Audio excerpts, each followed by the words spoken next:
đi đây. Thế chị vào đây, để này ra.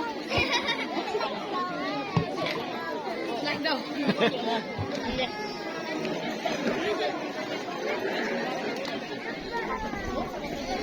Trong thế này.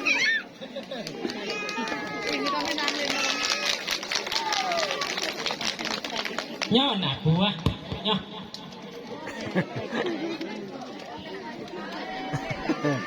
nhớ coi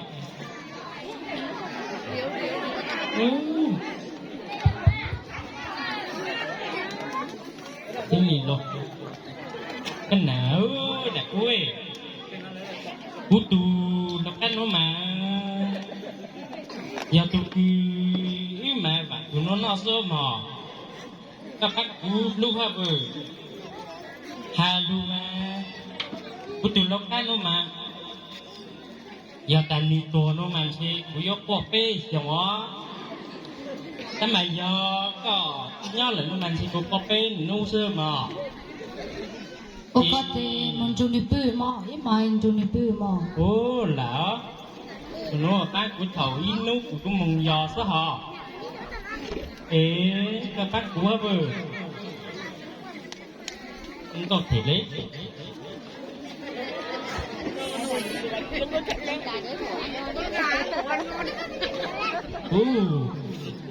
Không ơi, không có à mà nó à, không nó à.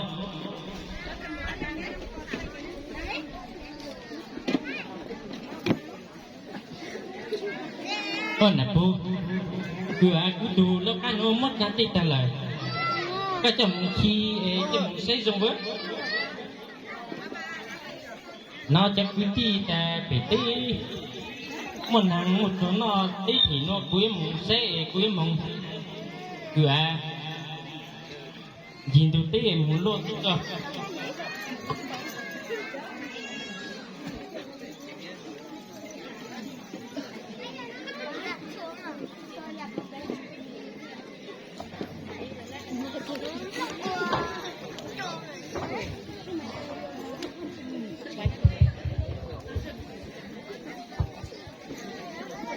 Tôi để lời bây giờ mà xe chợ bây sáng mà bây giờ nhà trò xong nó đó bây giờ mong bố mình chỉ không mà bây giờ trò chợ bây sáng bây mong cái Giờ lâu, giờ một tàu Tết để mong cả. Tôi bắt sủ ở đây để chép lá lụt phụ chỉ à. Anh là của tập là hè lúc này nó lại học căng cho mà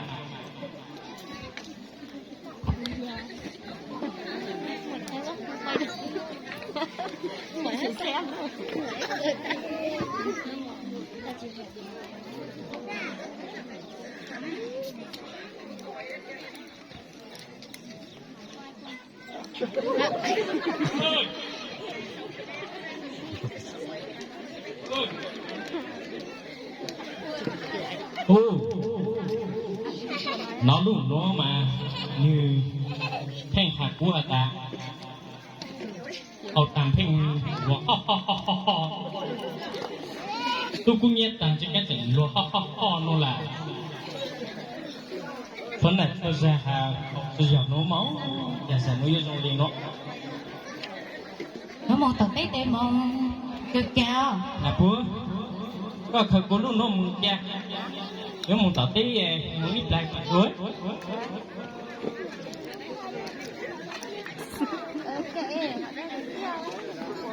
Thì là sao? lũ chế hỏi giờ Đấy, họ lên ghế. giờ cái plan lũ đấy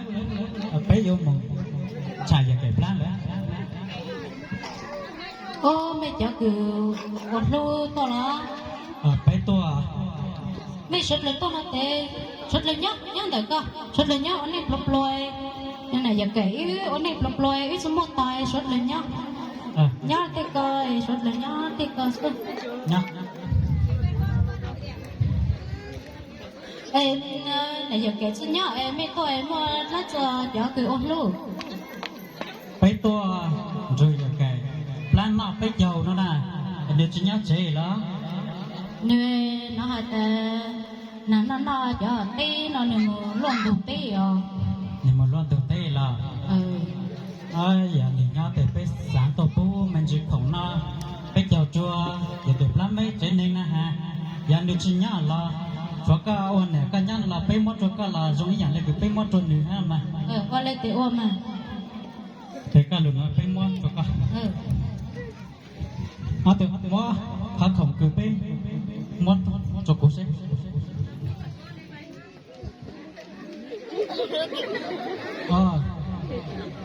chỉ muốn làm gì bây giờ有么了你们只口那这就没只那些那干都那咋giờ mà mấy sự tiền lên mấy chuyện mốt vào giờ khổng mà trái bút rồi giờ cái mà ôm mấy suất được cháu trời sẽ chú tự ấy sẽ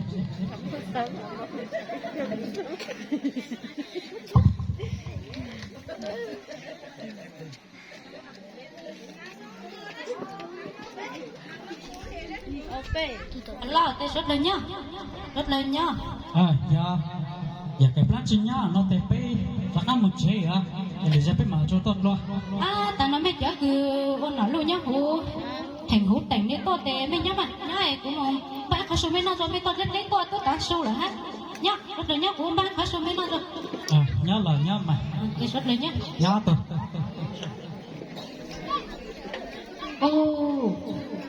của chợ luôn nhau của lúc này lục rồi số mỗi nhà phát sẽ lo đi lấy nhà rau mà nhà chợ lúc mà giờ chủ không ai sẽ là này giờ cày láng ở nhà ta tụt á mà lúc sang cũ giờ cũng mất tôi cho chợ nọ nó có chợ cười ôn nổi giả nó té ra hết lo lâu thì tôi là mất tôi kèn nó sao mất tôi kèn trong cuốn nói dân thì đừng mất kèn nó thì đang lâu hả đây này giờ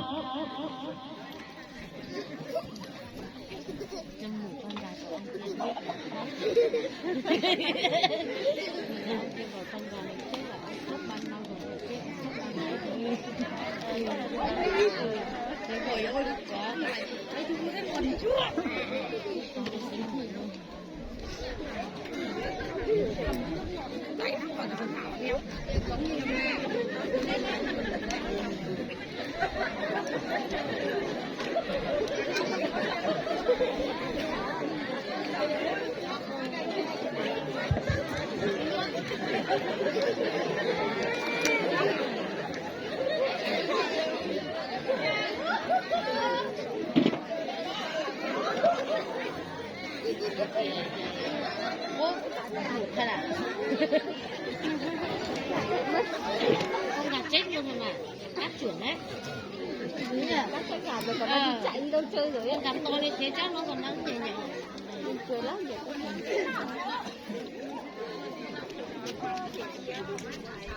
có giờ nó mà này cạnh được cái mà con chi của ếch gì sao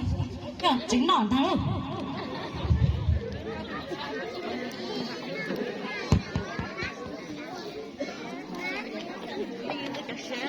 đây là em biết thằng cái cô lên nhỉ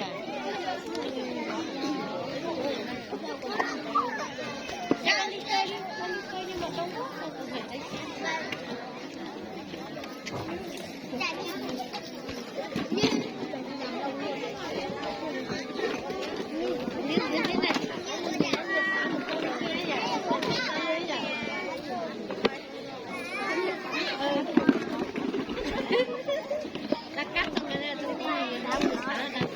đây luôn đấy nhỉ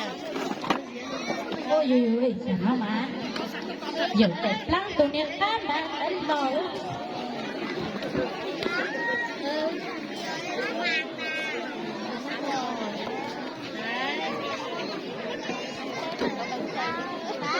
cái xôi nét làm đó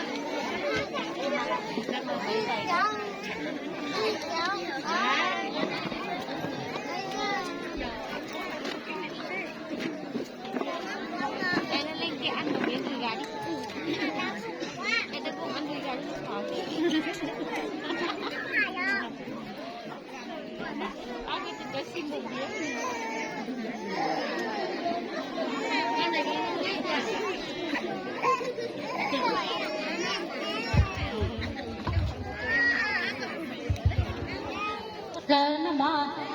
mấy cháu lúc có tuổi giờ là nhưng mà lát giờ biết sốt lên nó nói là mà khó đó mới đi mà rong đời rồi mà nó mở gì lo cái bé sốt lên nè cái gì dọc lạch đi bắt bắt xa bé sốt lên xảy thì tụi cười rong ròng này các tụi cười lúc có tuổi giờ thì mua hả gì rong ròng nó trống cả tao mà này lúc thì nó trống cả cái cũng như bác cái xảy giờ thì mua hả gì nó trống cả có cháu một lúc đó hậu cho cụ sốt lên nó này nó em bán luôn nó nhiều anh chẳng no nó sốt lên nó mắm rồi nó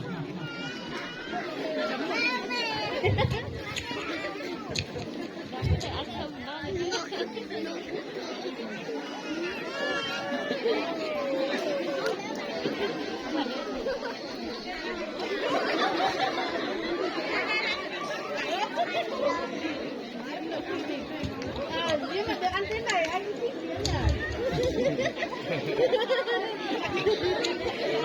thích bên lúc xung quanh thì ở đây xia nó chỉ chăm tay đấy đâu nó tên phát thâu mà mắn nó mà măng còn mà khúc khối chúng nó cũng đi hầu hay rất là măng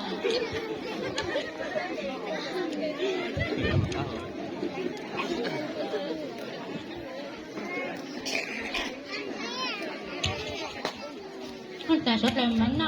tại khỏi rong rắn nè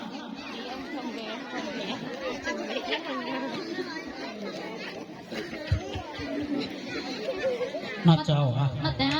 nó trâu rồi nó sốt lên nó tên mà nó trâu à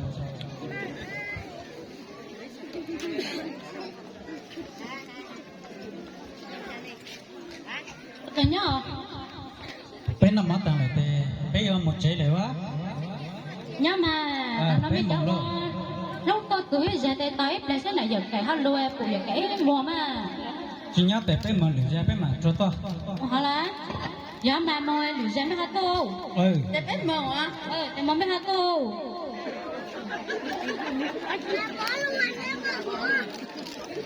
ôi giờ cái lúa của môn số mà chứ mò lì áo chép lại nhá nhớ của cho anh này phụ cái nhất nó nổ tàu à có một tao nó chép lại để của em một cho ít còn bảo cái nàoใช่หรือฮอมั่วลูเช็ดร้านเถโล ai cứ rồi quê cứ ôi giờ rau từ bên này chỗ giờ không nào con lúa chép lại thế nào Hết thì chơi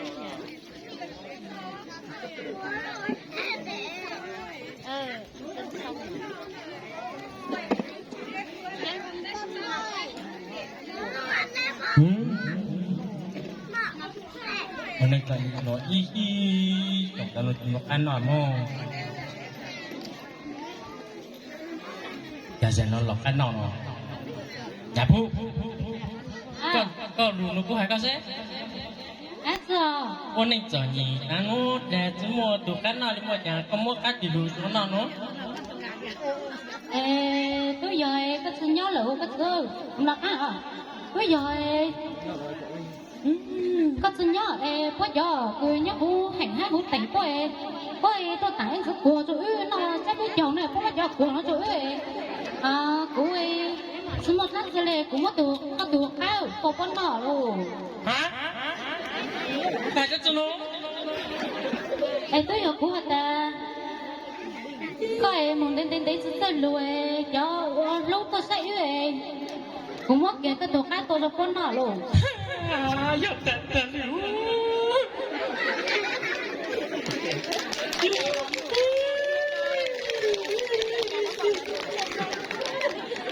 chính ở này bố cô ta ta sự ninh nông của chúng ta rồi yo còn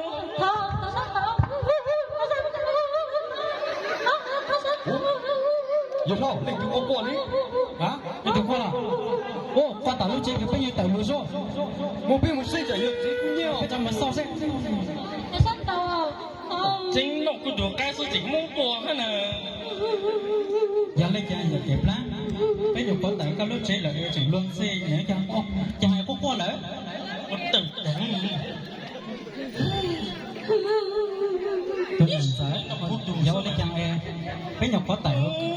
lúc chế mới cái này có luận sự rõ mà bên này cái này nó cái gì không có lẽ tôi rồi 常用是 này dùng cái hả ta ta nói mấy chỗ uống rồi thì tôi giờ lo cũng chỉ có tụm bùa bên này cũng tôi được chụp at least này nếu trong xe nếu mà cũng tàu sao cho được luôn dùng tên tên đi luôn dùng tên tên đi luôn chúng mình đi tìm trong bằng coi đó tôi tụi cái sự giàu lại cái chuyện nhau cái tiền cái chuyện tôi tụm bùa hết rồi dùng tên tên đi giờ nó mà nhớ rồi dùng rất chứ nó dùng tên tên đi giờ nó mà giá thao luôn mà cái lao qua tụi nào với dâu số ta sử dụng nó tiền cũng có sang kiểu tụi lùi thay kia cú đi đó nèเอาดิฮะ quá số không mà cho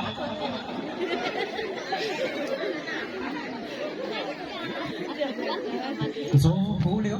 Rồi con nở quá muốn nghe đi lần đầu đâu. tê pê sảnh hai lên phử dù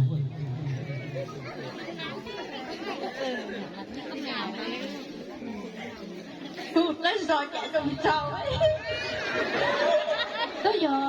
nếu như là tụi là bé chồng lùi có sự bóc lối thì cái là chiếc chưa có sớm à chưa có sớm Chứ nói vậy, cô quên chỗ anh tắt pha lên nhẹ không? đấy lo đấy giờ nó mà cũng mất cái trang quan nó trang quan kia của tụi nó mà lưu hay nữa nè nó kẹp mọi căn tông cho chỉ có sự khởi mắt lên cái xóa cho tí bên nó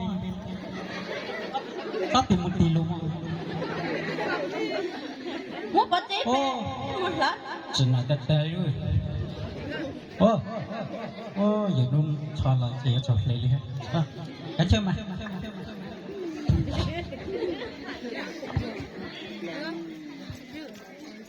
lúc nó mà tranh kiến nọ đi đó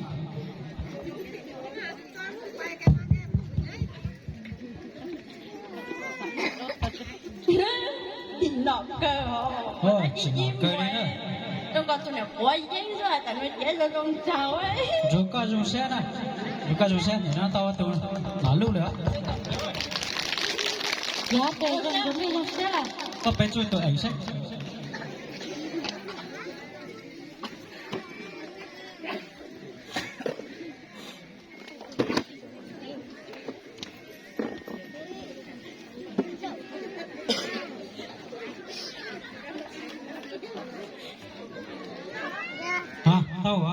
tao tê dạ thì số rồi lần có nhau dùng xe đó thì số xe chuẩn bị với cho lùi cháu hết thì sẽ chẳng lấy rồi đâu lúc thì tao tên nó mà tao nhân lòng đó ô đi lo tao nhân lòng mày tao tao hẹn như đó Không có gì mà nó ra luôn. Ở đây thì tao. thế chỉ sai lì lúc rõ là để thấy một chế nữa nhóm để cho xe hô lửa nữa nó mới xuất cho tôi mà em bố mấy số để cho tôi dạ sáng chủ hạt ta nhớ tới tiền này bù sữa em nhớ tao ở tụi nào luôn nó là cái cửa nhau mà cái cửa cái nào cũng mà xuống sát ta tôi giống một cụ ấy cụ bán khởi ta sẽ làm nọ quá gió sa tai cũng tao cái tề sữa nó để mà chỉ cho họ chế cái thành nó dùng cái này là này bố con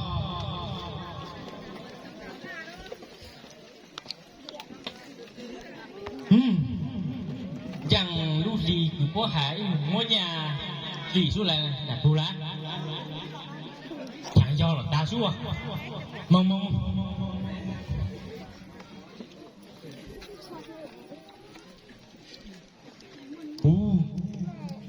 một hôm tới trường luôn sai sự hỏi nó mố chỉ bù rồi chỉ bù tên mong này bù bơi tại do tai nói có thể là nhiên tao có tại long tao nữa luôn gió thì anh cho nó mà bắt chê lùi ra chứ yếu à chắc còn mồi đó như khi lấy chứ yếu ít cái lời đó cũng là cái lời nãy thấp thấu ở thì mình sẽ làm nó thì mình muốn là cái chén nhạc đi thì mỗi dối thì chết cho cũng nào cũng có có lên là nhập bùa đang lúc gặp cho hai món chứ yếu là mùng yếu băng lúc linh cha là